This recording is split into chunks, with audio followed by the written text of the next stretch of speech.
नमस्ते दोस्तों। आज आप लोगों के सामने एक कहानी लाया हूँ। उस कहानी का नाम है एक बलवान आदमी। यह कहानी असम के सुप्रसिद्ध कहानीकार लक्ष्मीनाथ बेजबरुआ द्वारा रचित एक बहुत ही रोचक कहानी है। चलिए तो फिर आज इस कहानी को हम शुरू करते हैं। एक राज्य में एक बहुत बड़ा हाथी और एक बाघ रहा करता था।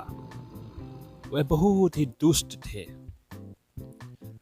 उन दोनों के आतंक से लोगों के बीच हाहाकार मची हुई थी।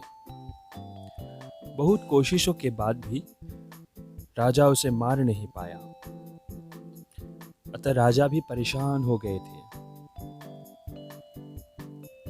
एक दिन राजा ने पूरे राज्य में यह ऐलान किया कि जो भी इन दुष्ट क्रूर हिंसुक जंतुओं को मार पाएंगे उन्हें पुरस्कृत किया जाएगा। इस बात को सुनकर राज्य के बहुत सारे लोग इकट्ठा हो गए और सोचने लगे कि बाघ और हाथी को कैसे मारा जाए। लेकिन इस काम में किसी को सफलता नहीं मिली।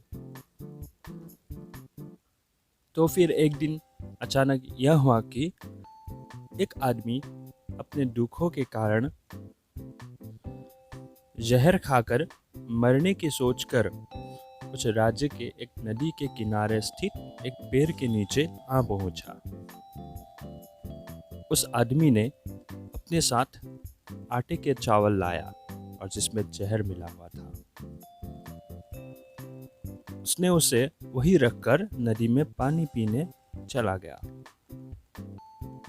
उसी समय वहां वो दुष्ट हाथी आकर आटे के साथ जो विष मिला हुआ था उसे खा लिया। और उसे खाने के बाद हाथी के पूरे बदन में विष फैल गया और अंत में उसका मौत हो गया। यह खबर हवा की तरह पूरे राज्य में फैल गया और राजा उसे सुनते ही किसने इस दुष्ट हाथी को मारा, इस जानकारी के लिए अपने सैनिकों को भेजा और बाद में उस आदमी को राजा के सम्मुख लाया गया। तो राजा ने उनसे पूछा कि भाई, तुमने इस हाथी को कैसे मारा? तो उस आदमी ने जवाब दिया कि महाराज, मैंने उस हाथी को एक मुक्के से मार डाला। राजा बहुत प्रसन्न हुए और उन्हें बहुत सारा धन दे दिया। फिर राजा ने उन्हें उस दुष्ट बाघ के बारे में भी बताया और कहने लगा कि अगर तुम उस दुष्ट बाघ को भी मार दोगे तो तुम्हें और भी धन से पुरस्कृत किया जाएगा। तब उस आदमी ने कहा कि ठीक है महाराज, मैं उसको अवश्य मारूंगा। उसके बाद वो आदमी राजमहल से वापस आकर सोचने लगा कि बाघ को कैसे मारा जाए। बहुत सोचने के बाद उसने एक तरकीब निकाली। उसने कुछ रस्सियां ली और साथ ही एक गदानुमा डंडा लिया। सुबह उठकर ये सब चीजें लेकर वो घर से निकल पड़ा और जंगल की ओर रवाना हुआ। कुछ देर चलने के बाद उसने एक पेड़ के ऊपर बैठ गया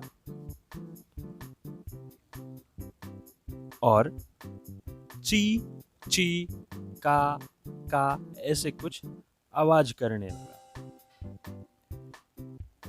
यह सब सुनकर वहां के जो चिड़िया थे उस आदमी के पास आकर इकट्ठा हो जाता है और सब मिलकर हलचल मचाने लगता है। उसी हलचल को देख वो दुष्ट बाघ वहां आ पहुंचता है।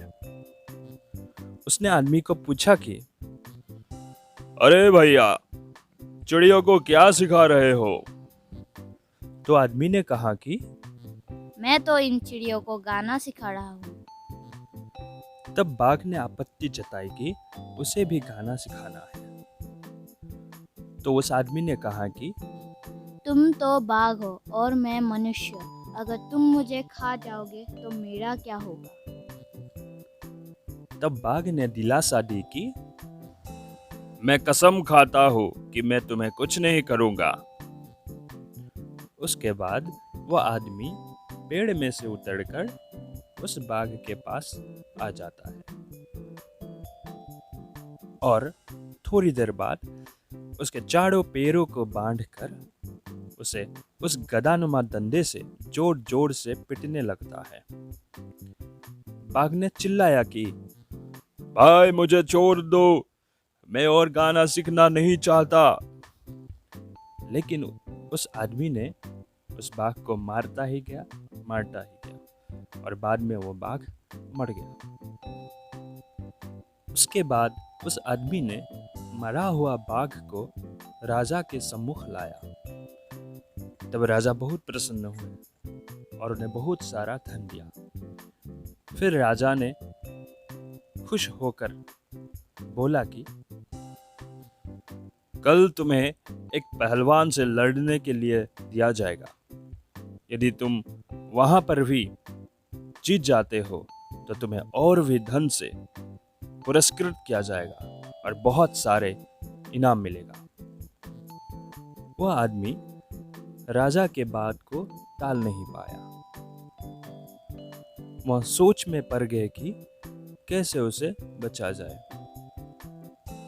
रात में उस पहलवान को और उस आदमी को एक साथ ही सोने दिया। दोनों के बीच बातचीत हुई और उस बातचीत के दौरान आदमी ने उस पहलवान से कहा कि अरे ओ पहलवान भैया, मैंने एक मुक्के से एक हाथी और एक बाघ को मार दिया, तो तुम मेरे साथ क्या लड़ोगे? तुम तो कुछ भी नहीं हो उन जंतुओं के तुलना में। तुम्हें एक ही बार में हरा दूंगा।